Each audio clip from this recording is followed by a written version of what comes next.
Life is really full of surprises. Isang hindi inaasahang enkwentro ang pagsisimulan ng masayang pagsasama at pagmamahalan. Ngunit mahahadlangan dahil sa magkaibang estado ng kabuhayan. Frenzy, papunta ka na sa Emmanuel Village? Tanong ng isa sa kasamahan ni Frenzy na si Liam. Ihatid na kita, palabas din naman ako. Alam niya ang motibo ng lalaki sa bawat asta nito. Hindi naman kasi lingid sa kanyang kaalaman na may gusto sa kanyang kanilang engineer. Hindi na po engineer, may dala akong sasakyan. Saka dadaan pa ako sa opisina ni Engineer Sherwin. May ipapasuyo yata ni dadan ko sa mansyon nila sa village. Hintayin na kita. Mapilit na suhestyon nito. Kanina pa sana siya nakaalis kung hindi lang dahil sa makulit na lalaki na ito. Ilang beses na niyang kinausap at sinabing wala pa sa isip niya ang relasyon na gusto nito. Please, Engineer Liam, makiramdam ka naman. Pikon na sikmat niya. Wala na siyang pakialam kung engineer nila ito at katrabaho pa. Napipikon na talaga siya. Ayaw kitang makasama. Ayaw ko sa'yo. Hindi kita gusto. Kaya please, spare me with your bullshits. Anya at natahimik ang buong opisina hanggang sa makaalis sila. Ako na ang mag-aabot nito. Just wait me in the car. Turan niya kay Monica. Kausap kasi nito ang anak. Ayaw niyang istorbohin dahil minsan na nga lang nitong makausap. Inabot lamang niya ang mga documents na ipinapabot ng kanyang boss. Diretso na tayo? Tanong ni Monica nang makabalik siya sa sasakyan. Oo, para ma-check muna natin bago simulan ng pagdidesign. Sagot pabalik ng dalaga. Gusto niyang matapos ang trabaho within this week dahil nakapila ang trabaho niya. Hindi na nga niya minsan alam kung alin at paano sisimula ng mga ito. Mabuti na lamang nariyan ang kaibigan niyang si Monica. She is a staff in the office. Hinihiram niya dahil aligaga na siya sa dami ng gawain. Buong mansyon ba ang kailangan ng interior design? Masyadong malaki at malawak pala? Ani Monica. Bumagsak ang balikat ni Frenzy. I am planning on finishing the project this week kaso parang hindi pala kaya. Kasi buong mansyon ang kailangan ng decorations. Pwede naman ma-extend architect. Ipupush mo na naman ang sarili mo sa trabaho. Paano ka makakahanap ng boyfriend niyan? Pangaasar niya. Frenzy coughs and then chuckles. Wala pa nga sa isip ko. Magpapayaman pa ako para kapag hindi ako nakapag-asawa, may pambayad ako sa mag-aalaga sa akin pagtanda. Sayang ang jeans, madam. Muling pangasar ni Monica. Nagtawanan silang magkaibigan. Sandaling nagpahinga sa kainumpisahan ng trabaho. Hindi nga kinaya ng isang linggo ang kanyang trabaho. Thank you, Architect Frenzy. My house is very cozy and clean dahil sa decorations na ginawa mo. And sa designs, you are really good talaga. Kanina pa siya pinupuri ng may-ari ng bahay. I'll wire you the payment immediately. Thank you, Mrs. Lauchenko. Nakangiting pasasalamat ng dalaga. Mrs. Lauchenko is one of the richest person in the world. Kaya kabado siya na baka hindi magustuhan ang trabaho niya. Pero nakahinga naman siya ng maluwag dahil sa mga papuri nito. Mabuti naman at naisipan mong magpahinga bago tumanggap ng trabaho na naman, Frenzy. Ano na, nagpapayaman ka talaga, mayaman ka naman na talaga dahil sa pamilya mo. Gaga, alam mo naman yan si Frenzy natin, independent woman yan. Kaya mahirap makahanap ng lalaki yan baka natatakot na sa kanya. Nagtawanan ng mga ito dahil sa sinabi ng huli. Siya naman ay napangiwi lamang. Palibhasa kasi ay siya na lamang ang wala pang boyfriend sa kanilang grupo. Bukod doon ay kasama rin pala si Monica. She is a single mom. Hayaan niyo na nga ang love life ko. Ungol niya. Puyo kayo sa akin kapag nagkaroon ako ng boyfriend. Naku, kailan pa yan? Pabiro siyang umirap. Malalaman niyo na lang ikakasal na pala ako. Siya ang laman ng tuksuhan kapag magkakasama sila. Hindi naman niya minamasama dahil katuwaan lang. Minsan pa nga ito nang humahanap para sa kanya. Tipikal na mga kaibigan. Diretso tayong bar? Suhestyon ni Demi. Tara, para naman may hanap natin ng tsupapi itong si Frenzy. Malay nyo, ngayong gabi na ang pinakahihintay niya sa buhay. Iiling-iling siya habang natatawa. Sige na nga, Bukas trabaho na naman tayo. Alas 8 ng gabi ay nasa Crystal Bar na sila. Noong una ay tahimik dahil mga nagsisimula pa lang uminom ang mga naroon. Nagpaalam ba kayo sa mga asawa at boyfriend nyo? O sisa niya? Baka naman mamaya away yan ah. Kanya-kanyang ungulan ng mga kaibigan ni Frenzy kaya natawa siya. Si Monica ay nakita niya nag-text sa nanay nito para magpaalam sa anak na nasa probinsya. Bes, gwapo! Mukhang mayaman. Lapitan mo na, friends! Napatingin si Frenzy sa tinuturo ni Franz, isang lalaki na nasa bar counter.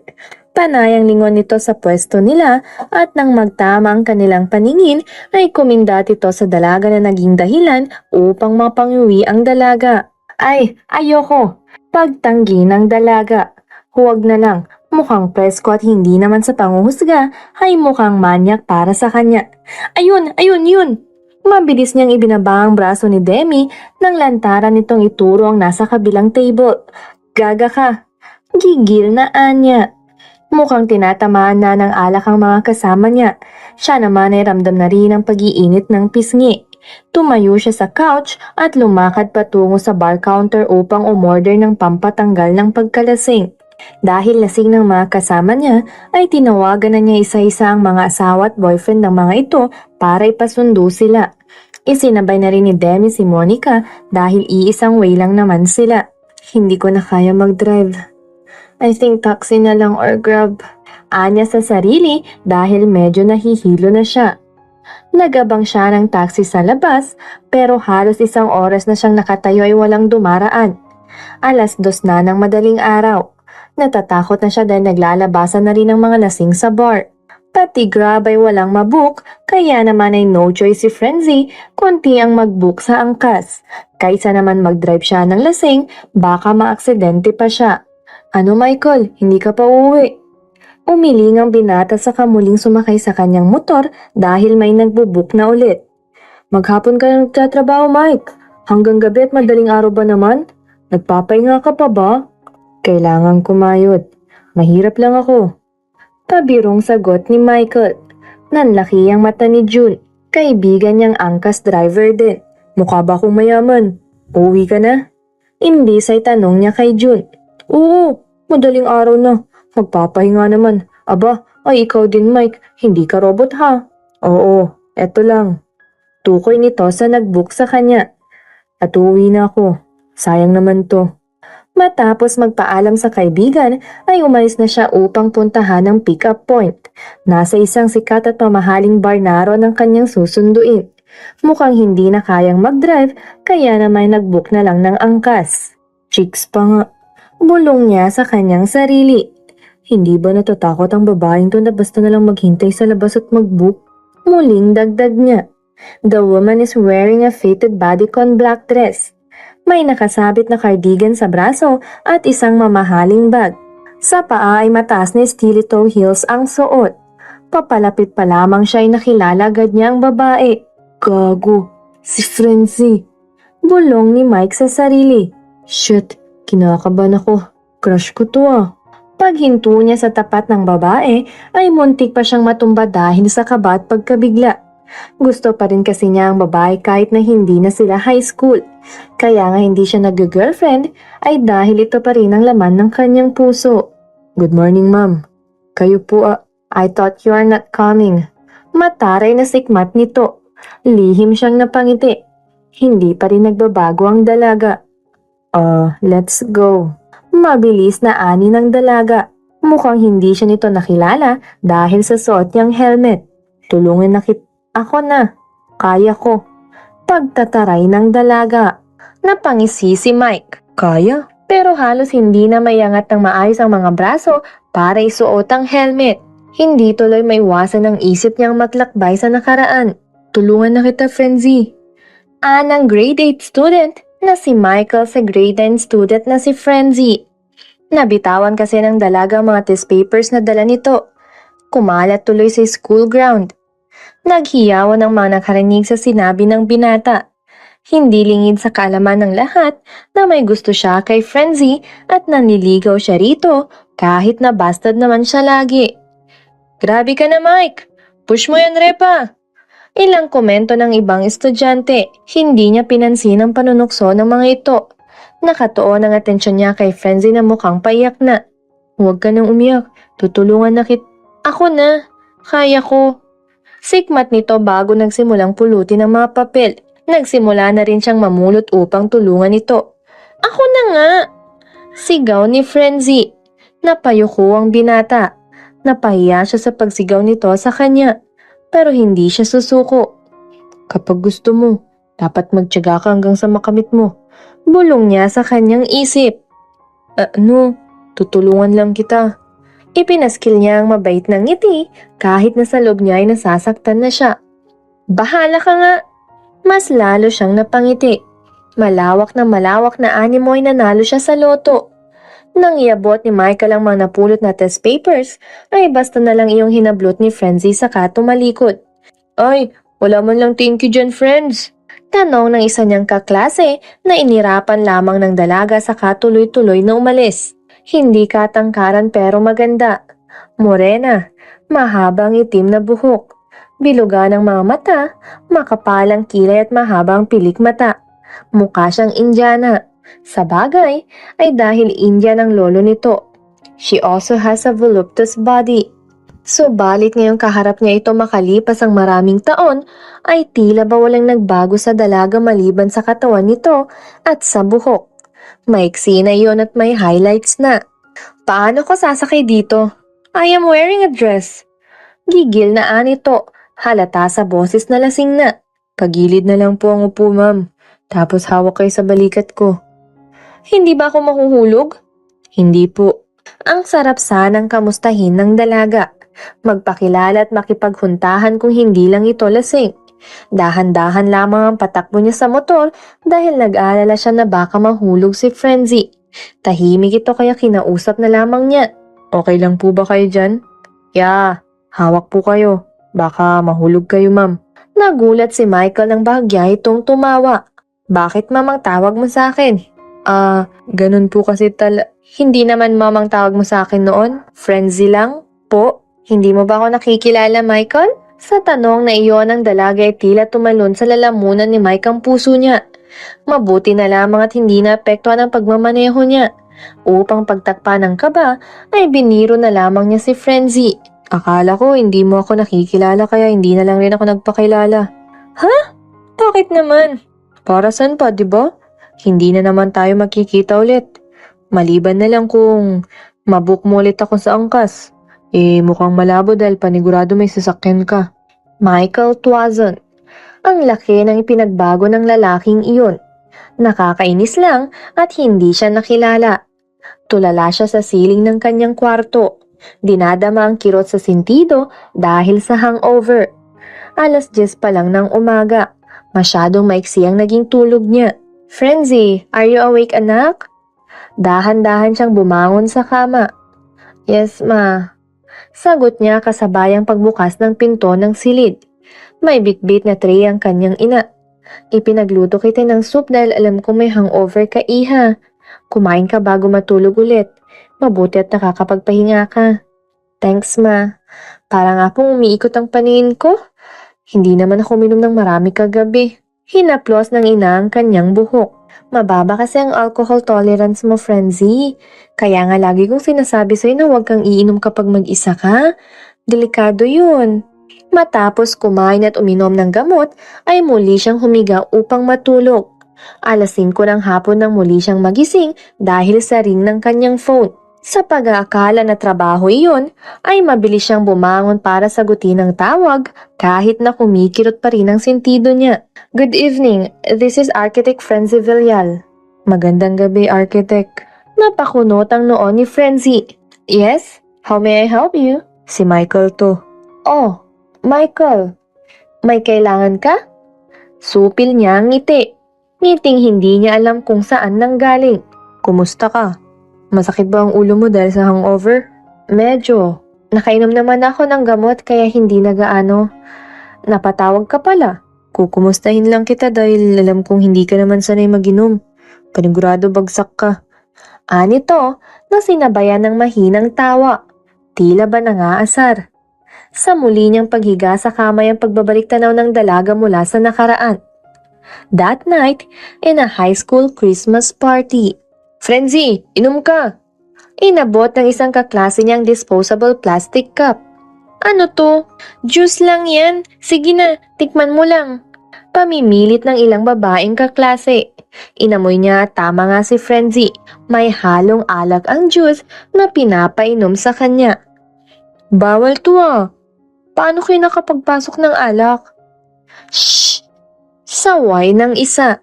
Ngayon lang naman, sa kaparty kaya ito. Ayaw ko, hindi ako umiinom. Tanggi ng dalaga. Hindi naman talaga.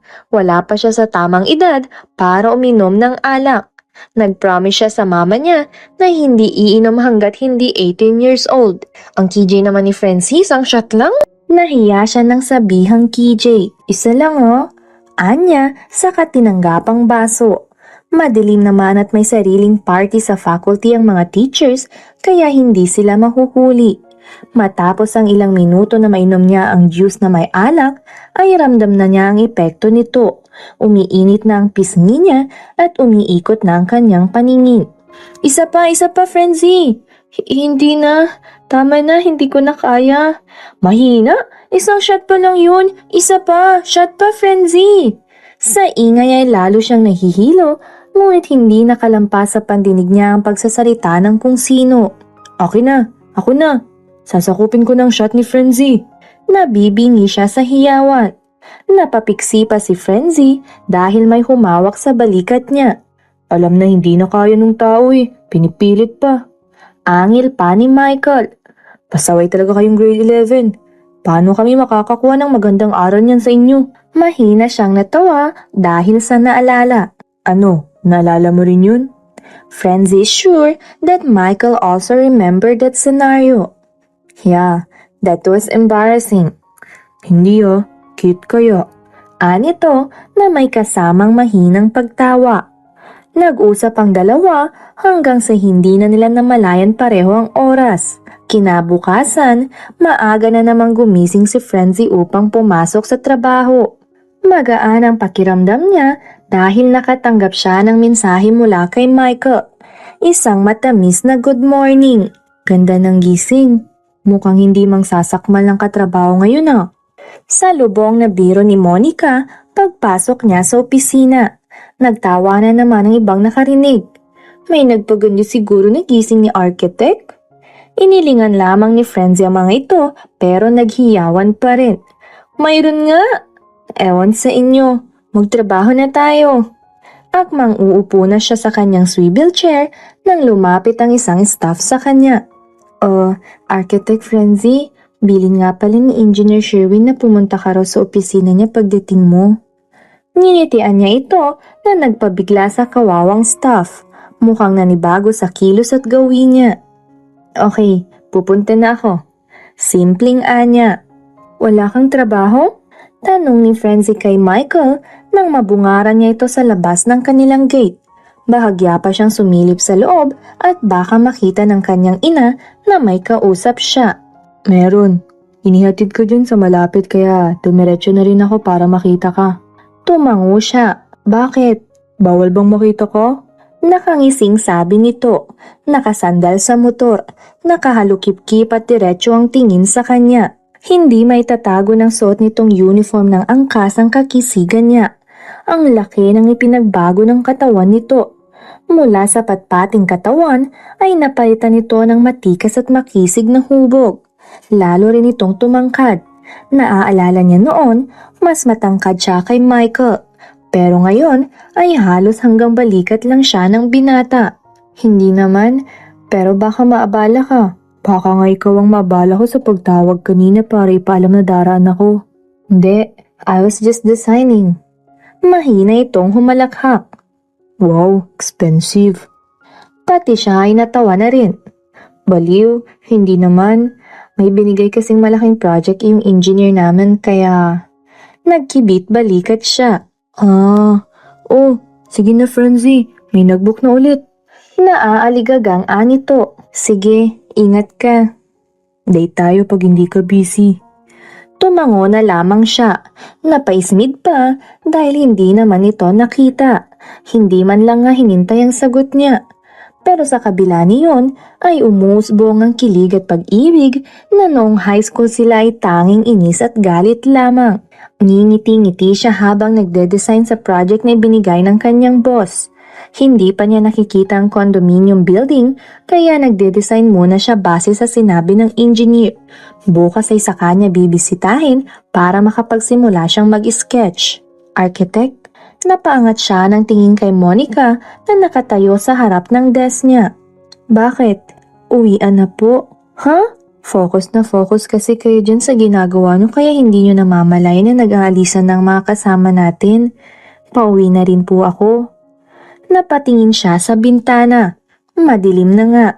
Thank you for reminding me, Monica. Naaliw kasi ako sa pagdidesign. Halata nga, architect. Nakangiting nito. Paano po? Mauna na ako. Hinihintay na ako ng baby ko. Sige, ingat ka. Nagligpit na rin siya ng mga gamit. Maayos niyang inilagay sa tote bag ang sketchbook niya kasamang iba pang gamit tulad ng markers at drawing pens. Pababa na siya sa parking nang maalalang wala nga pala siyang dalang sasakyan dahil coding. Shucks, ang hirap pa naman mag-commute kapag ganitong gabi na. Naisip niyang mag-grab pero agad ding nagbago ang isip. Angkas na lang. Pero baka naman hindi si Michael ang mabook niya. Napanguso siya. Mabuti na lamang ay maliwanag pa sa pwesto niya at medyo marami pang tao kaya hindi nakakabahala. Sa huli ay nahihiyaman siya, tinawagan niya ang numero ni Michael. Agad naman itong pumayag na sunduin siya. Nabahala pa nga si Frenzy dahil malatang boses ng lalaki. Pasensya ka na Michael, coding kasi yung sasakyan ko. Nginitian siya ng binata. Okay lang, wala naman akong ginagawa. Isinuot nito sa kanyang helmet. Wala kang trabaho? Umiling ito. Magsasalita sana nang biglang umubo. Sorry, meron. Hindi lang ako nakatrabaho kanina. Anito at muling napaubo. Malat din ang boses nito. Napakunot noon na tuloy siya at lakas loob na tinanggal ang helmet ni Michael para damhin ang noon nito. Bakit nagpilit ka pa na sunduin ako inilalagnat ka pala? Kaya ko naman. Turan nito na nakuha pang ngumisi. Saka ngayon ka nga lang magpapasundo. Eto nga't nanghiram pa ako sa tropa ng motor. Naka-smid siyang umangkas dito. Date muna tayo, architect. Uuwi na tayo. Lalong lalala yung lagnat mo eh. Sasama ka sa akin po uwi? Gulat na usisa ni Michael. Natatawa pa. Oo nga, ang kulit. Kanina pa paulit-ulit. Nabanggit kasi nito sa kanya na wala itong kasama sa apartment. Kaya kung hindi siya sasama, sino ang mag-aalaga rito? Hinto ka saglit dyan sa butika. Bakit? Wag na. Tubig lang at tulog ang katapat nito. Sinapak niya ito sa likod. Manahimik ka Michael Tuazon. Yes, ma'am. Agad na sagot ng binata. Bumaba siya sa motor. Sabay hubad ng helmet. Parang gago to. Anya, saka nakairap na tumalikod at nagtungo sa butika upang bumili ng gamot. Hindi mo naman Manahimik ka sabi. Doon ka sa kama't magpahinga. Kakamot-kamot sa ulo na bumalik sa kama si Michael at nagkasya na lamang sa panunod kay Frenzy na nagluluto. Maliit lang ang apartment niya. Nasa kabilang gilid ang kama, sa kabila naman ay ang maliit na mesa na kainan at ang lutuan. May maliit ring banyo. Bakit puro noodles ang narito at dilata? Napangiwi ang binata. Hindi na kaya ng oras kung magluluto pa ako ng ulam na... Oh? Mataray na reaksyon ng dalaga. Bumibili na lang sa labas minsan. Sobrang out of place ang dalaga sa maliit niyang apartment. Lalo na sa suot nitong kulay rosas na suit and pants coordinate tapos ay putiring high heels sandals. Kinuha niya ang kanyang tsinelas saka tumayo at lumapit sa dalagang naghuhugas ng kaldero. Hubarin mo muna yung sandals mo. Sasakit yung paa mo. Lumuhod siya sa paanan nito at siya na ang naghubad ng heels nito at pinalitan ng kanyang tsinelas. Medyo malaki lang. Hay, guminhawang pakiramdam ng paa ko. Ani Frenzy na inikot-ikot pa ang paa. Pinunasan niyang pawis nito sa noo. Hindi ka ba hahanapin sa inyo? Baka pagalitan ka. Inismiran siya ng dalaga na ikinatawa niya. Bakit? Mukha ba akong bata? Kahit na ba? Siyempre, magtataka sila ba't hindi ka pa nauwi lumalalim ng gabi. Umiling ito bago siya tinalikuran para isalang ang kaldero na may bigas sa kalan. Sanay naman na si mama. Minsan nga 3 araw akong hindi nakakauwi dahil sa trabaho. Sumandal siya sa pader na malapit dito. Ang papa mo? Wala. May ibang pamilya na yata. Kibit balikat na sagot ni Frenzy. Hindi ko alam. Wala na akong balita. Simpleng reaksyon ng binata. Ikaw, umuwi ka sa magulang mo kapag walang trabaho? Umiling si Michael. Hindi makauwi sa Bicol. Bukod sa walang time kulang pa na ipadala at gastusin ang perang kinikita ko sa pag-angkas driver. Minsan nga nagdodrive rin ako ng taxi kapag maulan. Mahina ang angkas kapag maulan ang panahon. Hindi ka ba nag-college? You don't need to answer if it bothers you. Okay lang. Pwede kang magtanong. Wika ng binata. Hindi na kaya mag-college. Struggle na nga nung high school. Muntik nang hindi makagraduate dahil naghiwalay ang magulang ko tapos, ayun, may sarili-sarili ng pamilya. Naiwan akong mag-isa. Mabuti na lang at may mabait akong lola sa Bicol. Pasensya na. Malungkot na turan ng dalaga. Tinawanan lamang niya ang dalaga bago bumalik sa kama at pinanood itong maghalughog ng kusina niya. Tapos ay kung ano-anong komento ang maririnig niya mula sa dalaga. Upo ka kaya muna rito. Hayaan mo na dyan. Hindi niya akalain na mangyayari ang mga senaryo nakikita ngayon ng kanyang mga mata. Ni sa hinagap niya ay hindi ito mangyayari. High school pa lang sila ay alam niyang mahirap abutin si Frenzy. Matalino ito at talagang nag-i-excel sa lahat. Pero heto ngayon at naglilinis ng kusina niya ang masungit at maarting si Frenzy na nililigawan niya noong high school. Pero lagi siyang natatarayan. Nakasuot pa ito ng pang-opisina. Frenzy. Ano? Kita mo naglilinis ako Huwag na nga kasi. Ako na bukas. Ay! Sabing magpahinga ka dyan ang kulit mo. Napakamot siya sa batok. Nakakahiya kasi. Ano namang nakakahiya? Napailing na lang si Michael. Matigas rin pala ang ulo ng dalaga. Tahimik na lamang niya itong pinapanood. Napapangiwi siya dahil tagaktak na ang pawis nito. Nang matapos maglinis sa kusina ay saktong luto na ang kanin. Kanina ay bumili na siya sa labas ng ulam. Ipinaghain din siya ni Frenzy bago nakangiti siyang tinawag nito. Kain na tayo. Pagpasok pa lang ni Frenzy sa opisina ay ramdam na agad niya ang kakaibang atmosfera. Lalo na ang ilan sa mga katrabaho niya ay nakatingin sa kanya ng may panghuhusga. Anong meron? Bulong niya kay Monica na nadaanan siya. Hindi ko rin alam, architect. Ipinagkibit balikat na lamang niya at saka nagtrabaho. Tanghali nang pumasok si Engineer Liam na malawak ang ngising naglalaro sa mga labi nito. Architect Frenzy! Maangas na bati nito. Sa table talaga niya agad nagdiretso. Kumusta ka? Kaharap na siya ay ang lakas pa rin ng boses nito. Tila may nilulutong hindi maganda. I'm good, engineer. Thanks for asking. Plain na sagot niya sa lalaki. May tanong lang ako, architect. Malakas pa rin ang boses nito. Bumuntong hininga siya upang maiwasan ang masinghala ng lalaki. If you don't mind, engineer, I am busy. Baka pwedeng mamaya na yan or might as well huwag mo na lang itanong. Hindi ito naniwala. Sa halip ay malakas pa rin ang boses na nagsalita ito, halatang gustong iparinig sa lahat para mapahiya siya. Balita ko angkas driver lang ang boyfriend mo. What? Gulantang na tanong ni Frenzy. Hindi ba? Nakangising turan ni Liam.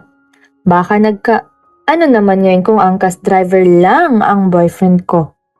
Mataray na ani ng dalaga. Malakas itong humalakhak. Nangiinsulto. That hurts my feelings, architect Frenzy. Ako na isang engineer na nililigaw sa'yo, inayawan mo para lang sa isang angkas driver? Nasaling mo ang pagkalalaki ko. Excuse me? Nanligaw or tamang sabihin na ipinagpipilitan mo yung sarili mo? Bakit? Wala bang nagkakagusto sa maangas at mayabang na kagaya mo? Malakas na buwelta niya sa lalaki. Tahimik ang buong opisina. Walang nagkakamaling gumawa ng ingay. Mukhang nagkakamali ka, Architect Frenzy. Maraming mga babaeng naghahabol sa akin pero dahil ikaw ang gusto ko, I don't give them attention. Sa'yo lang ang attention ko, Frenzy. Hindi ka ba nahihiya sa sarili mo, Liam? Kalalaki mong tao, chismoso ka. I don't mind. Katotohanan naman ang sinasabi ko. Sumandal at humalukip-kip pa ito sa table niya. Kaya kung ako sa'yo, break up with that lowly creature and be with me. Mas may pagmamalaki naman ako kaysa ron dahil mas professional ako. Well, I can strip you with your license para hindi ka na maging professional kapag hindi ka pa tumigil. Engineer Liam. Ang tahimik na opisina ay lalo pang tumahimik dahil sa nagsalita. Engineer Sandler. She acknowledged the newly arrived presence. Tumango ito sa kamuling binalingan ng natameming engineer. Hindi ko kailangan ng empleyadong mapagmatas, Engineer Liam. Mukhang nakabawi na ito. I was just telling the truth, Engineer Sandler. Frenzy don't deserve that kind of man. Ni hindi nga ito nakapag-aral yun. Ano bang pakialam mo, Liam? Nanggagalating singhal ni Frenzy sa lalaki. Hindi na niya alintana ang presensya ng boss nila. Concern lang naman ako sa'yo, Frenzy. Baka, she rolled her eyes. Oh, come on. I don't need your concern, Engineer Liam.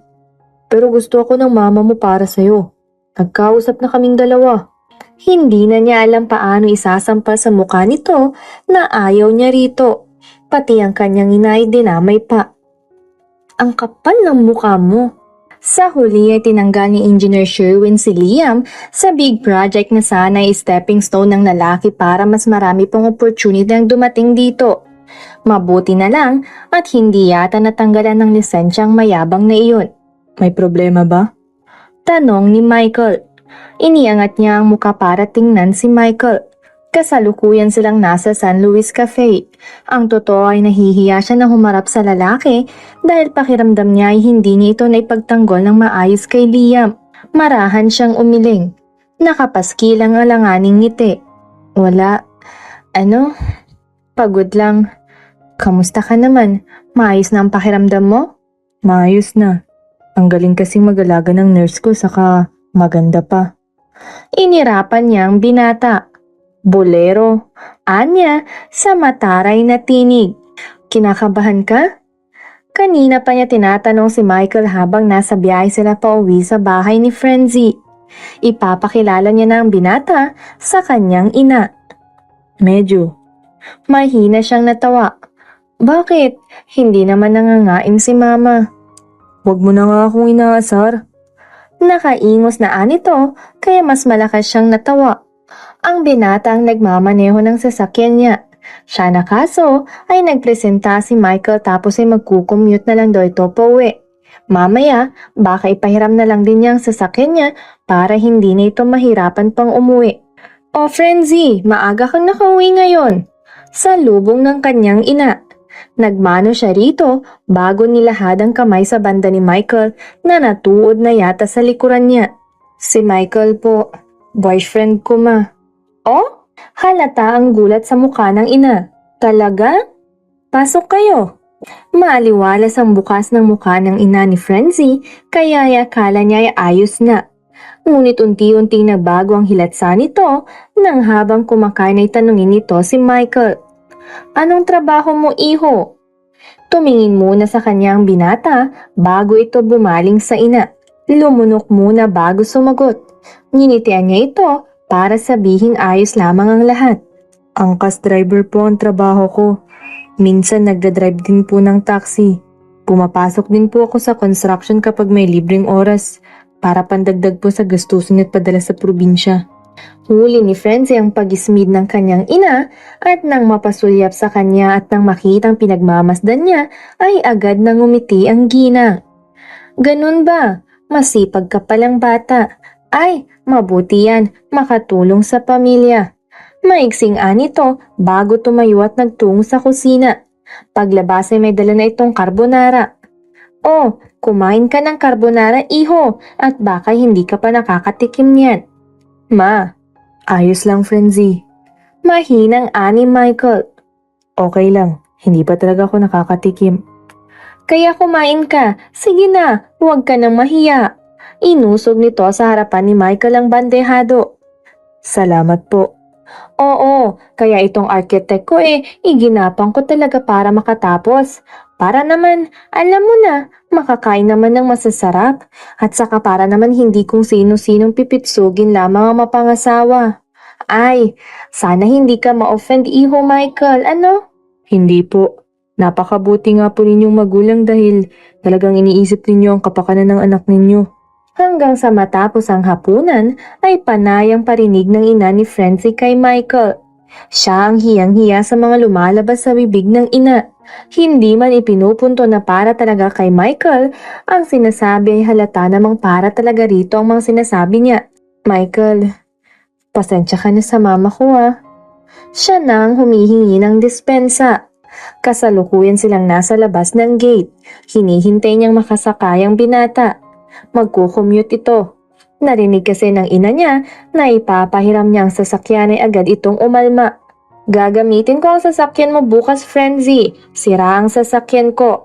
May bibilin ako sa mall. Ayoko namang mag-commute dahil siksikan. Ang babaho ng mga nakakasabay dahil sa pawis. Wala siyang nagawa kundi ang yumuko at humingi ng pasensya sa kasintahan. Mag-iingat ka ha. Anya, sorry ulit. Hindi ko alam na gano'n ang sasabihin ni mama. Nakakahiya. Hinawakan siya nito sa kaliwang pisngi. Marahang hinaplos habang malambot na nakatingin sa kanya ang malamlam nitong mga mata. Ayos lang, Frenzy. Totoo lang naman yung sinabi ng mama mo. Hindi tama yun. Minalit ka eh. Naiiyak na ang dalaga. Natatakot na siya na dahil ay baka iwan siya ni Michael dahil lang sa sinabi ng ina niya. Hayaan mo, kakausapin ko si mama. Hindi pwedeng ganoon na lang yun. Kinabig siya nito para ipalob sa mga bisig nito at niyakap siya ng mahigpit bago hinalikan sa tuktok ng ulo. Baka magkaroon lang kayo ng hindi pagkakunawaan ng mama mo kapag kinumpronta mo siya. Hayaan mo na lang. Michael naman. Ano? Ba't ko umiiyak, Frenzy? Kasi naman eh. Bahagya itong lumayo habang natatawa. Ayos nga lang. Okay lang ako. Alam ko naman sa sarili ko na nagsisikap ako. Lalo na ngayon na architect ang girlfriend ko. Mas lalo akong magsisikap para maging karapat-dapat sa tabi mo. Para siyang bata na nagpapadyak dahil sa frustration na nararamdaman. Ano? Natatawang ani ng binata. Cute mo. Komplemento nito upang mapangiti lang ang dalaga. Ang totoo ay nasaktan siya sa mga sinabi ng ina ni Frenzy. Masyadong nakakapanliit ang mga sinarita nito. Pero sa kabilang banda ay tumimo ito sa isip niya upang mas lalong magpursige. Hindi niya minasama ang bawat salita, pagkos ay gagawin niya iyong inspirasyon. Aba, magpapakamatay ka naman yata, Mike. Puna ni June. Madaling araw na naman, hindi ka pa rin titigil? Bakit ikaw? Kanina pa ako hindi tumanggap ng booking. Nakatambay nga lang ako. Wala namang gagawin sa bahay. Natatawang ani ng kaibigan. Siya naman ay kailangang kumayod at magsikap. Pag nagkasakit ka na naman yan. Ngumisi siya, nagmamayabang. Aba, yabang, palibhasa may arkitek na nag-aalaga. Ingos ng kaibigan. Kaya lang, hindi naman tanggap ng ina. Pangasar nito, gago. Ang maikling tugon ng binata. Ganoon ang ginagawa ni Michael. Alam niya, hindi sapat. Pero kailangan niyang ipakita na karapat-dapat siya para kay Frenzy. Michael, nasan ka? Ilang araw na niyang hindi nakikita si Frenzy dahil sa kayod niya at sa pagtatrabaho. Halos hindi na nga rin niya ito na iti-text o nakakausap sa tawag. Kauwi ko lang. Anya habang hinuhubad ang sapatos. Bakit gising ka na? Narinig ni Michael ang mahinang tawa nito. Hindi pa ako natutulog. Tinapos ko pa yung sketch na kailangan sa project. Matutulog ako pagkatapos nitong tawag. Ilang oras? Mga 2 hours, maybe? Kailangan ko pang bisitahin ang project site. Sa hapon ka na bumisita ron, matulog ka muna. How about you? Mag-work ka rin mamaya agad? Sagot niya. Mabilis niyang tinakpan ang bibig nang mapahika pa siya dahil sa pagod at antok. Matulog ka na, Frenzy. Sa hapon ka na magpunta sa site. Ikaw din. Baka akala mo hindi ko alam na halos patayin mo na ang sarili mo sa pagtatrabaho. Michael, sinasabi ko sa'yo. Bahagyang natawa ang binata. Opo, mahal ko. Alright, I have my eyes on you, baby. You know me. Yang si Jun talaga. Chismoso. Anya na marahang natawa pa. Isang beses lang nagkaharap ang dalawa pero nagkapalitan na yata ng numero kahit social media accounts. Maayos sila ng dalaga. Kahit na hindi man halos magkita at sandali lang ang pag-uusap sa text at tawag ay ayos ang naging relasyon nilang dalawa. Hanggang sa dumating ang punto na tila ba pakiramdam niya ay umiiwas sa kanyang kasintahan. Jun, nag-text sa'yo si Frenzy? Tanong niya sa kaibigan. Sabado, kasalukuyan silang nakatambay sa kanto. Hindi siya pumasok sa trabaho at ganoon din si Jude. Dahil sasamahan daw siya nito na magmukmuk. Isang linggo na kasi niyang hindi nakikita ang dalaga. Nakakausap man niya ay sobrang sandali lamang. Ang dahilan ay sobra itong busy sa trabaho. Nauunawaan naman niya at naiintindihan kahit na hindi niya alam kung paano ba ang trabaho ng isang architect. Bakit? Hindi mo nakakausap? Ngayong maghapon, hindi man lang nag-text. Kahapong umaga pa yung last na update niya. Saad niya bago uminom ng soft drink sa plastic. Busy, hayaan mo na muna. Bumuntong hininga siya. Hindi niya alam kung bakit siya kinakabahan. Tila ba may mangyayari na hindi inaasahan, na hindi niya magugustuhan. Nadudurog sa puso at buong pagkatao ng binata. At hindi nga nagtagal, dumating na ang pinangangambahan ni Michael. Ilang araw na walang paramdam si Frenzy hanggang sa isang araw ay makatanggap siya ng isang masakit na mensahe mula sa dalaga. Kasalukuyan siyang nasa trabaho. May pipick upin siyang pasahero nang matanggap ang text nito. Let's break up. Iyon lang. Tinatawagan niya hindi na ito sumasagot. Hindi na makontak. Iyon lang. Walang ibang dahilan. At ang masakit pa ay niwala man lang paliwanag. Matapos ang text niyang iyon kay Michael ay halos hindi na siya lumabas ng kanyang kwarto. Iyak siya ng iyak. Wala siyang magawa. Mas mahal niya ang kanyang ina higit kanino man. Tawag ng tawag na rin sa kanya si Monica at ang ibang mga katrabaho. Mabuti na lamang ay hindi pa tumatawag ang kanyang boss. Hindi niya alam ano ang idadahilan dito. Frenzy! Hiyaw ng kanyang ina mula sa labas ng kanyang silid. Binabayo nito ang pinto ng kwarto, pilit na pinabubuksan sa kanya. Ano ba? Hindi niya ito pinansin. Mahal niya ang ina. Sinunod niya ang gusto nito pero hindi ba maaaring i-comfort niya ang sarili? Ano, magmumukmuk ka para lang sa angkas driver na yon? Anong pumasok sa utak mo? Pumatol kasi hindi mo ka-level. Pinasukan na yata ng hangin yung utak mo. Nakakahiya sa mga kapitbahay na nakakakita sa inyong dalawa na magkasama. Ano na lang ang sasabihin nila na isa kang tanyag na architect? Tapos, pumatol lang sa katulad ng isang lalaking yon? Mabuti na lang at pinagtakpan ni Liam yung kagagahan mo. Mahiya ka naman ron sa tao. At oo nga pala, halos lagi nang nagtutungo sa kanila si Liam. Tuwang-tuwa naman ang ina dahil sa mga regalong dala ng lalaki. Wala pang balak pumasok si Frenzy kung hindi pa tumawag ang kanyang boss. Ayan, mabuti naman at lumabas ka na rin sa hawla mo. Sa lubong ng kanyang ina nang makita siyang pababa ng hagdan. Papasok ka na ba? Ay, tawagan mo si Liam, magpasundo ka. Gagamitin ko ang sasakyan mo. Mariing na papikitang dalaga. Ma, please. Ano, magagalit ka sa akin dahil ayaw ko sa lalaking yon? Gwapo nga, mahirap naman. Hindi ka mabubusog ng gwapo lang, Frenzy. Huminga siya ng malalim upang kalmahin ang nag-aalab na damdami. Ayaw niyang sumagot. Hahaba lamang ang diskusyon. Ayaw niyang maging walang galang sa ina at kahit na hindi makatarungan ang nagawa nito. Alis na ako, ma. Paalam niya sa kalumabas ng bahay. Tawagan mo si Liam. Pahabol pa nito, ngunit hindi na niya ito pinansin. Nang makalabas ng gate ay natigilan siya nang makita kung sino ang naghihintay sa kanya sa labas. Frenzy, mag-usap naman tayo. Anong ginagawa mo rito? Umalis ka na, Michael. Baka makita ka pa ni Mama. Marahas itong umiling, desidido na makausap siya. Please, mag-usap naman tayo. Sobrang sakit na makita itong umiiyak at halos lumuhod sa pagmamakaawa, makausap lamang siya. Tinalikuran niyang binata upang itago ang pagbalatay ng sakit at pagtulo ng kanyang luha. Huwag naman ganito, Frenzy. Nagsisikap naman ako Hindi pa ba sapat? Mas magsisikap ako. Kung kinakailangan na huwag na ako matulog para magtrabaho. Gagawin ko, Frenzy. Basta, pakiusap naman Please, huwag mo naman akong iwan. Frenzy, ako na ang tumawag kay Lee. Anong ginagawa rito ng lalaking yan, Frenzy? Masakit na ang puso niya, pero mas lalo yatang sumasakit ang ulo niya dahil sa ina.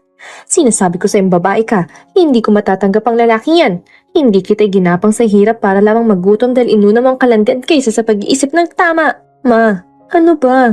Ano? Sinasabi ko lamang ang totoo. Hindi ka pakakainin niyang pagmamahal na yan. Ma, gigil na hiyaw niya sa kanyang ina. Hindi na ito nahiya sa mga kapitbahay at mga dumaraan. Kaya siguro iniwan ka ni Papa dahil dyan sa ugali mo. Puno na siya. Punong-puno na. Lagi niyang naririnig iyon sa mga kamag-anak nila sa father's side. Kaya rin hindi siya nagpupunta ng matagal sa mga ito dahil puro ismid at irap ang nakukuha niya. Anong sabi mo? Lagi mong pinipressure si Papa sa mga luho mo. Lagi mong inaaway. Frenzy! Ano, susumbatan mo ko dahil lang sa pinipigilan kita dyan sa hangal mong pag-ibig? Hindi kita ginapang para lang magutom sa kahirapan kapag yung lalaking yan nakatuluyan mo. Saad nito sa kanya. At dinuro-duro pa si Michael na nakatayo lamang sa tabi. Lumayas ka rito, hindi ka nababagi sa anak ko. Sa halip na pumasok si Frenzy sa trabaho, ay tumambay na lamang siya sa paborito niyang coffee shop. Wala siya sa huwisyo para magtrabaho. Nagpaalam lang siya kay Engineer Sherwin na hindi pa rin makakapasok. Do you have a problem? Napangat ang tingin niya sa nagsalita. Ito pala ang may-ari ng cafe. Miss Alicia, kayo pala. Umupo ito sa upuan na nasa harap niya. May problema ba? Marahan siyang umiling. Ayaw magsalita. Hindi pa niya kayang mag-share sa ibang tao. She's been torn between her mother and her love for Michael. Tumango-tango ang babae sa kanyang harap. Okay, kapag handa ka nang mag-share, pwede mo akong hanapin, okay? Salamat, Miss Alicia. Alright, order anything you want. Libre ko na. Nagpatuloy ang takbo ng buhay ni Frenzy matapos ang araw na iyon. Patuloy na lumaban kahit na nasasaktan. After that confrontation with her mother and Michael, wala na siyang balita sa binata. Ang huling text na sinabi nito ay aayusin ang sarili at pabalik kapag hindi na nakakayang humarap sa kanyang ina. At kahit magkasama sa bahay, halos hindi rin sila nagkikita ng ina. Sinasadya niya. Aalis siya ng halos madaling araw pa lang at uuwi kapag alam niyang tulog na ito. Architect, pinapatawag ka ni Engineer Sandler sa office niya. Masama niyang tinignan ng kasamahan. May ginagawa ako. Pakisabi, baka pwedeng maghintay siya? Malaki ang pinagbago ng dalaga matapos ang araw na iyon. Tutok sa trabaho, masungit sa lahat, halos ayaw nang may kumakausap at gusto ay lagi lang nag-iisa. Urgent daw po. Nagdadabog na tumayo siya saka lumabas ng opisina. Simangot siyang tumayo sa harap ng elevator na marami rin ang nag-aabang. Good afternoon, Architect. Saan po ang punta? Bati ng isa. Kay Engineer Sandler. Wala sa emosyon na anya. Siksikan sa elevator. Naiinis siya. Ang bilis niyang mainis tapos ay iiyak. Hindi niya malaman ang nararamdaman niya. Maging sa mga kaibigan niya ay ganun din ang kanyang ugali. Inuunawa na lamang siya ng mga ito. Kay Engineer. Maiksing imporma ni Frenzy sa sekretary na nasa labas ng opisina ng boss. May kausap lang po sandali si Engineer. Saglit lang po. Anito, saka pumasok sa loob. Maya-maya ay lumabas din agad ito. You may come in, architect. Tinanguan lamang niya ang babae sa katuluyan ng pumasok sa opisina. Ngunit napadda siya nang makitang may kalong na babae ang boss nila. Excuse me, engineer? Nanlaki ang mata ng babaeng kandong ni Engineer Sherwin bago ito bumaling dito. Babae mo, Sherwin? Ha? Mahina siyang natawa. Totoo nga ang balita na malditang girlfriend ni Engineer Standler. Ano ka ba, Rosh? Si Architect Frenzy yan. Oh, the one who's designing our condo building? Sagot ni Engineer. May pag-uusapan lang kami. Ano pong pag-uusapan nating engineer? Agad na tanong ni Frenzy sa amo ng makalabasang girlfriend nito. I know what your problem is. Hindi na siya nabigla. Sino bang hindi makakaalam kung halos ipagsigaw na ni Liam na ikakasal na raw silang dalawa at aprobado ng mama niya. Bumuntong hininga siya. Hindi niya lamang isasagot. Wala naman kasi sa hitsura ng boss niya ang makialam. Well, kung gusto mong lumayo muna at makapagpahinga sa kakulitan ng alam mo na. Saad nito bago magkibit balikat. Tapos ay may iniabot sa kanyang isang folder. Ano po ito? Gulat naman na tanong niya. A big project at Marinduque. May pinapagawang malaking subdivision doon ng kapatid ko. Wala pa siyang mga taong nakukuha. But I can pull some string and recommend you to her. After that, may isa pang folder ang agad na inabot sa kanya ng lalaki. Another project, also in Marinduque. A hotel and resort.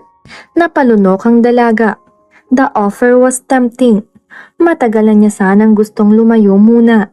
She feels suffocated whenever she's at home, lalo na kapag naroon si Liam at kung ano-ano ang planong nabubuo nito kasama ang ina. When is that? Naninimbang niyang saad. Kukunin mo? Taas kilay na ani ng amo niya. Yeah, it's tempting. Anya at bumuntong hininga. Mahina itong tumawa. Kahit papaano naman pala ay may pakialam sa mga empleyado itong boss nila. Good, I'll call my sister now. You can go unpack your things. Tapos tatawagan kita pag okay na. Balik ka rito. I'll send you there with the chopper. Galanting anito. Wow, sosyal. Hindi mapigil ang biro niya. Hindi ba ako sasabay sa ibang papadala roon? Umiling ang amo niya bago magsalita. My sister has her own people. Ikaw lang ang may iba ron. Oh, okay. Alam niyang ginagawa lang ito ng lalaki dahil nakikita nito ang struggle niya. Kahit papaano naman ay nakakausap niya ito na tila isang kaibigan. Salamat, Sherwin. Madamdaming pasasalamat niya. Sherwin just genuinely smiled. No worries. I know the struggle. Isang buwan, 2, 3, hanggang sa maging 1 taon, nagpakabisi sa trabaho ang dalaga. Unang taon, medyo nag-i-struggle siya. Nangangapa dahil hindi niya kasanay ang mga katrabaho. Sa dami ng mansyon na ipinatayo sa subdivision para ibenta, ay hindi na niya alam kung paano ito tatapusin. Gusto ni Mrs. Shamia Pineda na iba-iba ang designs at interiors ng bahay, kaya naman talagang hirap na hirap siya. At nangangapa, lalo na nga't hindi siya sanay sa mga kasama. Even on her daily basis, nangangapa ang dalaga. Dahil nga iba ang buhay niya noong nasa syudad kaysa sa probinsya. Kaya pa? Ninitian niya si Dustin, engineer ito sa nasabing project. Medyo nangangapa pa rin, anyang natatawa. Ang hirap mag-adjust. Lalo na kung lumayo man siya ay hinahabol pa rin siya ng problema. Laging tumatawag ang kanyang ina at tinatanong kung kailan siya uuwi para raw sa kasal nila ni Liam. Panay rin ang text at tawag ni Liam na hindi naman niya sinasagot. Ganun talaga. Kasasan ba't masasanay ka rin dito sa probinsya? Maganda naman rito gawa ng walang polusyon. Hayag ni Dustin. Kaya nga, pagsang-ayon niya rito. 2 taon hanggang maging 3, 4 at 5. Nasanay na siya sa probinsya. Kahit tapos na ang projects at maaari na siyang bumalik ng Maynila ay hindi niya ginawa. At sa nakalipas na mga taon na iyon ay wala siyang naging balita kay Michael. Sa totoo lamang, kahit anong liwaliw niya at subsob sa trabaho ay hindi pa rin niya ito nakalimutan. Kumusta na kaya siya? Bulong niya sa kawalan. Nakasilip siya sa papalubog na araw, nagmumuni-muni at inaalala ang kasiyang sandaling ipinaranas sa kanya ni Michael. Naalala mo pa kaya ako? Muli niyang bulong. Dahil si Frenzy, ay oo, hindi niya nakakalimutan ng binata. Tuwing gabi, makalipas man ng maraming taon, nakakatulugan pa rin ni Frenzy ang pag-iyak dahil sa pangihinayang sa pagmamahalan nila ng binata. Hanggang isang araw tila naglaro ang tadhana. Kasalukuyan siyang nasa Victor's Diner at kumakain kasama si Monica. Nagpa siya ang babae na mag-resign sa trabaho at samahan na lamang siya sa pagmumukmok. Lalo na taga Marinduque naman pala ito. Mas natuwa nga dahil makakasama nito ang anak. Anong meron? Bakit ang daming pumaparadang sasakyan sa labas? Takang tanong ni Frenzy sa kaibigan. Halos sunod-sunod kasi na pumaradang mga mamahaling sasakyan sa labas ng diner. Mukhang may politiko yata o di kaya ay mayamang negosyante ang dumating. Baka mga politiko o negosyante, hindi na bago rito sa probinsyang magpagala-galang matataas na tao. Sagot ni Monica. Nahigit ni Frenzy ang paghinga dahil sa gulat at pagkabigla. Nang makilala ang lalaking kasabay na pumasok ni Governor Trent Darion Valte sa pinto ng kainan. Michael Tuazon on his usual black shirt and pants. Napalunok ang dalaga ng pagtapak pa lamang nito sa loob ay nagtama agad ang kanilang mga mata. Diba? Si ano yan? Bulong ni Monica. Ramdam din ni Frenzy ang sunod-sunod na pagsiko sa kanya ng babae. Pero hindi niya ito pinapansin dahil magkatitigan pa rin sila ng nakangiting si Michael. Muli ay napalunok ang dalaga at pilit na iniiwas ang tingit. Halos hindi siya makahinga dahil sa bilis ng kalabog ng kanyang dibdib. Tara na Monica, let's go. Mabilis na aya niya sa kanyang kaibigan. Hila-hila niya ang naguguluhang babae. Laking pasasalamat lang niya dahil hindi ito nagtanong hanggang sa makauwi sila. Ilang beses na ganoon ang nangyari. Pinaglalaroan talaga sila ng tadhana dahil sa ikalimang beses ay muli silang pinagtagpo sa palengke. Hey, casual na bati nito. Siya naman ay hindi malaman kung ngingiti o tatalikuran na lamang ang binata. Hay, nag-iiwas na bati ng dalaga. Kumusta ka? Marahang tanong ni Michael. Sobrang casual nito makitungo sa kanya. Natatakot tuloy siya dahil ay baka pamukhaan siya ni Michael. Dahil mukhang nagtagumpay itong ayusin ang sarili. Mukhang nagsumikap talaga ang binata para makamit ang kung anong mayroon ito ngayon. Hindi siya makatingin ng diretsyo rito. Ayos lang naman ako. Sige, mauna na ako. I need to go home. May trabaho pa ako. Balak niyang mamalengke, pero dahil nakasalubong niya si Michael ay baka bukas na lang. Sandali, agap ni Michael sa kanya. Bakit? Ikiniling nito ang ulo. Tila pinag-aaralan siya. Hindi ka mamamalengke? Tutulungan kita. Alam mo naman na expert ako dyan. Anito, sa kabahagyang tumawa. Hindi mayalis ni Michael ang tingin sa katabing dalaga. Kasalukuyan itong namimili ng isdang bibilhin. Wala sana siyang balak na magtungo sa palengke dahil may gumagawa na niyon para sa kanya. Kaso ay nakita niya ang dalaga, kaya ay sinundan niya ito. Mukha lang na umiiwas si Frenzy sa kanya, kaya nag-offer siya na tulungan na itong mamalengke.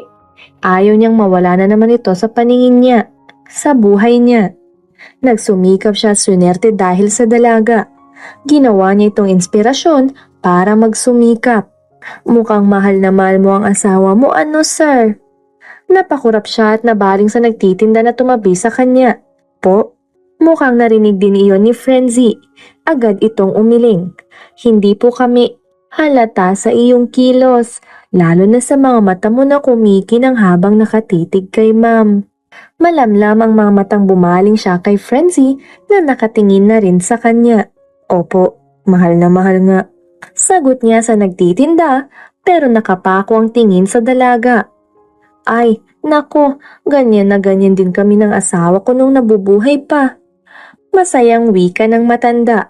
Ay siya, paglingasing mabuti ang pagmamahal upang hindi mawala at mamatay.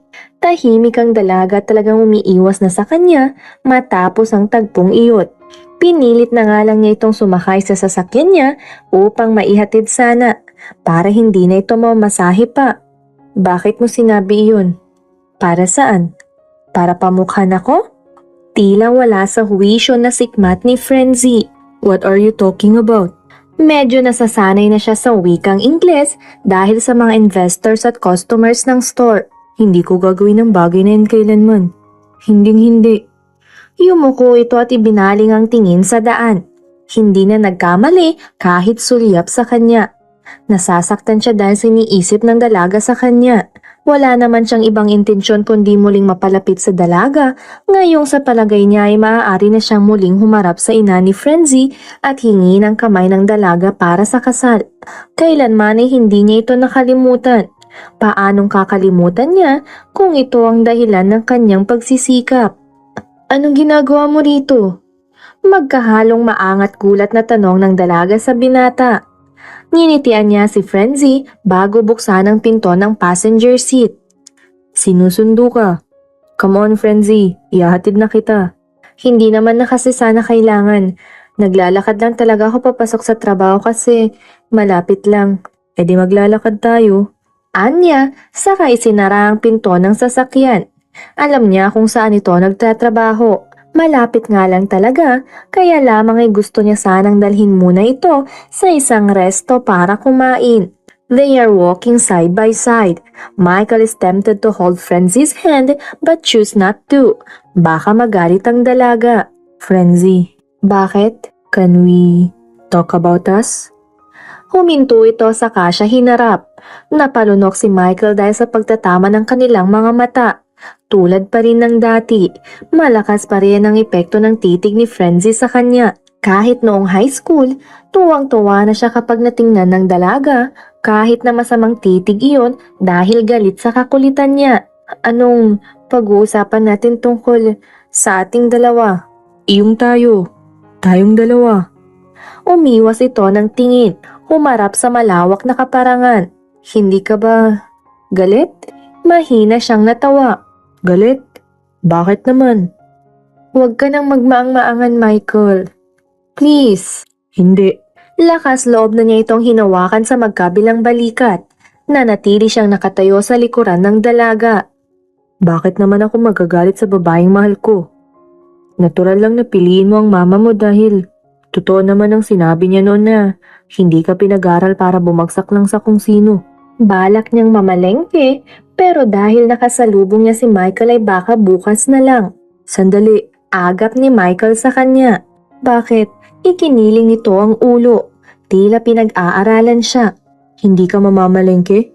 Tutulungan kita. Alam mo naman na expert ako dyan. Anito, sa kabahagyang tumawa. Hindi mayalis ni Michael ang tingin sa katabing dalaga. Kasalukuyan itong namimili ng isdang bibilhin. Wala sana siyang balak na magtungo sa palengke dahil may gumagawa na niyon para sa kanya. Kaso ay nakita niya ang dalaga, kaya ay sinundan niya ito. Mukha lang na umiiwas si Frenzy sa kanya, kaya nag-offer siya na tulungan na itong mamalengke. Ayaw niyang mawala na naman ito sa paningin niya, sa buhay niya, sa buhay niya. Nagsumikap siya swinerte dahil sa dalaga. Ginawa niya itong inspirasyon para magsumikap. Mukhang mahal na mahal mo ang asawa mo, ano sir? Napakurap siya at nabaling sa nagtitinda na tumabi sa kanya. Po? Mukhang narinig din iyon ni Frenzy. Agad itong umiling. Hindi po kami halata sa iyong kilos, lalo na sa mga mata mo na kumikinang habang nakatitig kay ma'am. Malamlam ang mga matang bumaling siya kay Frenzy na nakatingin na rin sa kanya. Opo, mahal na mahal nga. Sagot niya sa nagtitinda pero nakapako ang tingin sa dalaga. Ay, nako, ganyan na ganyan din kami ng asawa ko nung nabubuhay pa. Masayang wika ng matanda. Ay siya, paglingasing mabuti ang pagmamahal upang hindi mawala at mamatay. Tahimik ang dalaga, talagang umiiwas na sa kanya matapos ang tagpong iyon. Pinilit na nga lang niya itong sumakay sa sasakyan niya upang maihatid sana para hindi na ito mamasahe pa. Bakit mo sinabi iyon? Para saan? Para pamukhan ako? Tila wala sa huwisyo na sikmat ni Frenzy. What are you talking about? Medyo nasasanay na siya sa wikang Ingles dahil sa mga investors at customers ng store. Hindi ko gagawin ang bagay na yan kailanman. Hinding-hindi. Yumuko ito at ibinaling ang tingin sa daan. Hindi na nagkamali kahit sulyap sa kanya. Nasasaktan siya dahil siniisip ng dalaga sa kanya. Wala naman siyang ibang intensyon kundi muling mapalapit sa dalaga, ngayong sa palagay niya ay maaari na siyang muling humarap sa ina ni Frenzy at hingi ng kamay ng dalaga para sa kasal. Kailanman ay hindi niya ito nakalimutan. Paanong kakalimutan niya kung ito ang dahilan ng kanyang pagsisikap? Anong ginagawa mo rito? Magkahalong maangat gulat na tanong ng dalaga sa binata. Nginitian niya si Frenzy bago buksan ang pinto ng passenger seat. Sinusundo ka. Come on, Frenzy. Ihahatid na kita. Hindi naman na kasi sana kailangan. Naglalakad lang talaga ako papasok sa trabaho kasi malapit lang. E di maglakad tayo. Anya, saka isinara ang pinto ng sasakyan. Alam niya kung saan ito nagtatrabaho. Malapit nga lang talaga, kaya lamang ay gusto niya sanang dalhin muna ito sa isang resto para kumain. They are walking side by side. Michael is tempted to hold Frenzy's hand but choose not to. Baka magalit ang dalaga. Frenzy, Bakit? can we talk about us? Huminto ito saka siya hinarap. Napalunok si Michael dahil sa pagtatama ng kanilang mga mata. Tulad pa rin ng dati, malakas pa rin ang epekto ng titig ni Frenzy sa kanya. Kahit noong high school, tuwang-tuwa na siya kapag natingnan ng dalaga, kahit na masamang titig iyon dahil galit sa kakulitan niya. Anong pag-uusapan natin tungkol sa ating dalawa? Iyong tayo. Tayong dalawa. Umiwas ito ng tingin, humarap sa malawak na kaparangan. Hindi ka ba galit? Mahina siyang natawa. Galit? Bakit naman? Huwag ka nang magmaang-maangan, Michael. Please. Hindi. Lakas loob na niya itong hinawakan sa magkabilang balikat. Nanatili siyang nakatayo sa likuran ng dalaga. Bakit naman ako magagalit sa babaeng mahal ko? Natural lang na piliin mo ang mama mo dahil totoo naman ang sinabi niya noon na hindi ka pinag-aral para bumagsak lang sa kung sino. Sorry, Michael. Dahil hindi ko nagawang ipagtanggol ang kung anong meron tayong dalawa kay mama. Pinihit niya si Frenzy paharap sa kanya at parang may sumuntok sa kanyang dibdib nang makita ang mukha nitong hilam sa luha. Dahan-dahan niya itong pinunasan. Nauunawaan ko, Frenzy. Don't cry, okay? Tila natuod siya nang bigla siya nitong yakapin. Namiss ko ang yakap mo. Namiss din kita, Michael. Lumipas man ang maraming taon, kung mahal mo ang isang tao ay hindi mawawala ang pagmamahal na ito. Subukin man ang problema at magkahiwalay, gagawa ang tadhana upang muling maglapit at magkita. Akala ko ba kailangan mo nang lumuwas? Usisa ni Frenzy kay Michael na prenting nakaupo sa sofa sa sala ng maliit niyang kubo. Oo, kubo. Tama lang para sa katulad niyang nag-iisa. Kubo man iyon pero kumpleto naman sa gamit. Nagbago isip ko. Dito na muna ako. Hindi ka naman kasi sasama paluwas eh. Nakangusong anito. Nagpapakyut ka dyan. Di ka naman cute. Pangasar ng dalaga. Okay lang. Mahal mo naman. Ba't ka namumula? Kinikilig ka? Inirapan niya ito bago tumalikod at nagtungo sa kusina para ikuha ng merienda ang lalaki. Pagbalik niya ay nakayup-yup na ito, yakap ang throw pillow. Magmerienda ka na at lumawas ka na ng Manila. Kawawang mga tauhan mo ron. Noong nakaraan ay naikwento sa kanya ng binatang lahat ng nangyari rito matapos ang kanilang paghihiwalay. Anito ay hindi ito tumigil sa pagtatrabaho. Lahat ng racket ay pinasok para makaipon. Kahit nilalagnat ay pumapasok pa rin sa trabaho. Iyak ng iyak ang dalaga nang marinig ang kwento nito. Hindi mo naman kasi kailangan gawin yun. Hindi mo kailangan patayin ang sarili mo para may mapatunayan ka kay mama. Tanggap kita kahit ano ka pa, Michael. Natinawanan lamang ng binata. Hindi ganoon. Kung talagang gusto at mahal kita, kailangan kong magsikap para naman may pagmalaki niya ako sa mga kaibigan niya. Saka, para hindi nakakahiyang tumayo sa tabi mo. Sorry, Michael. Dahil sa mga sinabi ni Mama, naghirap ka lalo kahit na hindi mo naman kailangang gawin. Hindi mo kailangang magpa-impress kay Mama dahil hindi naman siyang makakasama mo. Hindi naman siya ang pakakasalan mo. Ako, di ba? Oo, ikaw lang. Ikaw lang, Frenzy. Pero, paanong nagbago ang lahat? Kimi itong ngumiti bago punasan ng luha sa kanyang pisngi. Nagtataksi ako. Madaling araw na. May sumakay na mayamang babae papunta sa airport. Nasiraan daw yung sasakyan niya kaya napilitang magtaksi. Tapos nung hinatid ko na sa airport, may niiwan palang bag. Hindi ko na binuksan dahil alam ko naman na kung kanino susoli. Ayun, sa tuwa yata, binigyan ako ng pangnegosyo. At dahil mahilig naman ito sa mga sasakyan, ay naisipan nitong magbukas ng motorcycle dealership store na lumago at nagkaroon ng branches sa iba't ibang bahagi ng Pilipinas. Bahala na sila ron. Kapag bumagsak at nalugi ang negosyo, mawawalan sila ng trabaho. Siraulo ka talaga. Natatawang ani ng dalaga. Natatawa rin itong umiling bago siya hilahin at paupuin sa kandungan nito. Malaki lang ang tiwala ko sa kanila. Hindi magiging maayos ang negosyo kapag wala kang tiwala sa mga tauhan mo.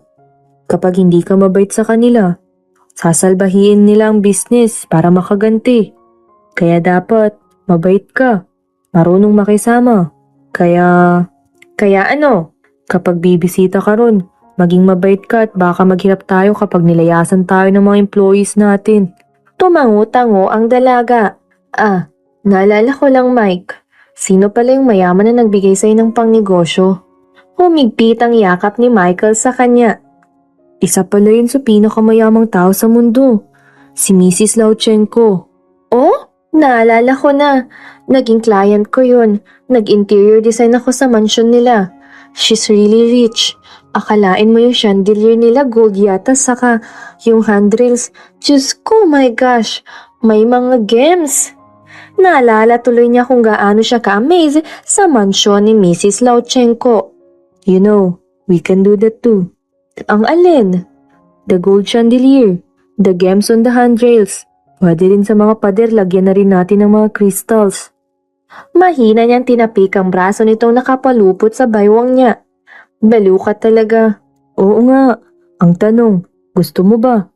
Sa araw na iyon ay nanatili ang magkasintahan sa bahay. Magkayakap na nagkwekwentuhan, nagmumuni-muni at nagplaplano para sa kinabukasan. Are you ready? Sure na? Pwede ka pang umatras. Kanina pa yan tanong ni Michael habang nasa biyahe sila paluwas ng syudad.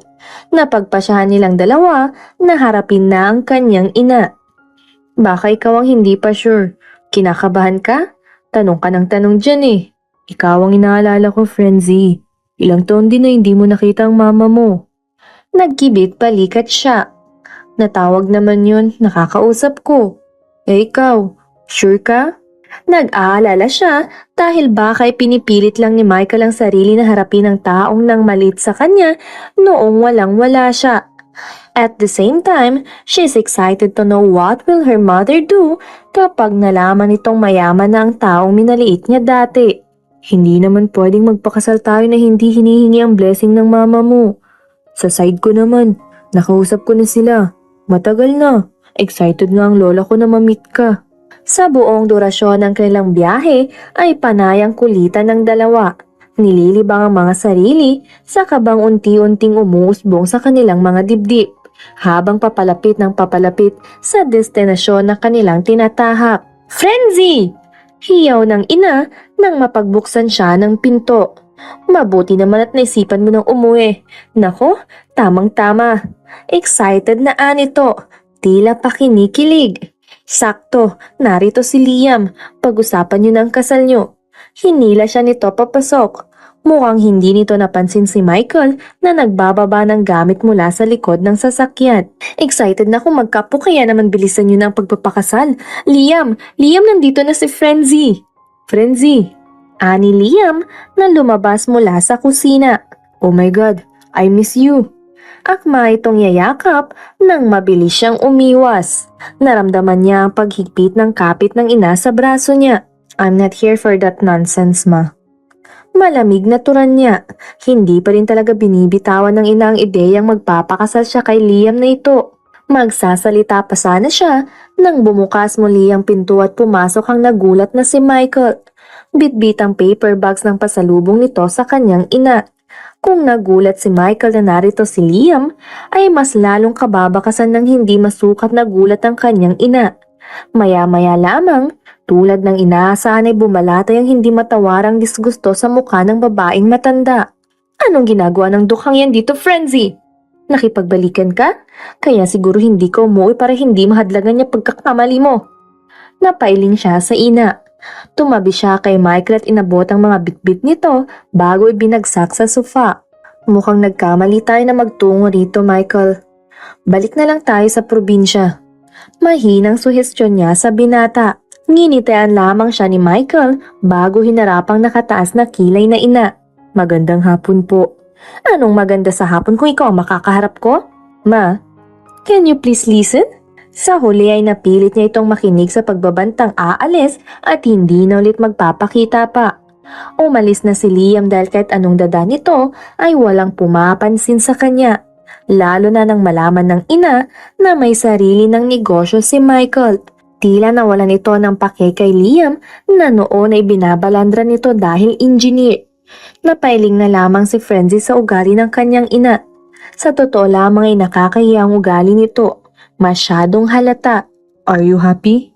Tanong ni Michael sa kanya habang hinahaplos nito ang buhok niya. Nakahiga sila sa kanyang kama sa loob ng kanyang dating kwarto. Wala sana silang balak magtagal pero sa kagustuhan na rin ng binata ay wala siyang nagawa.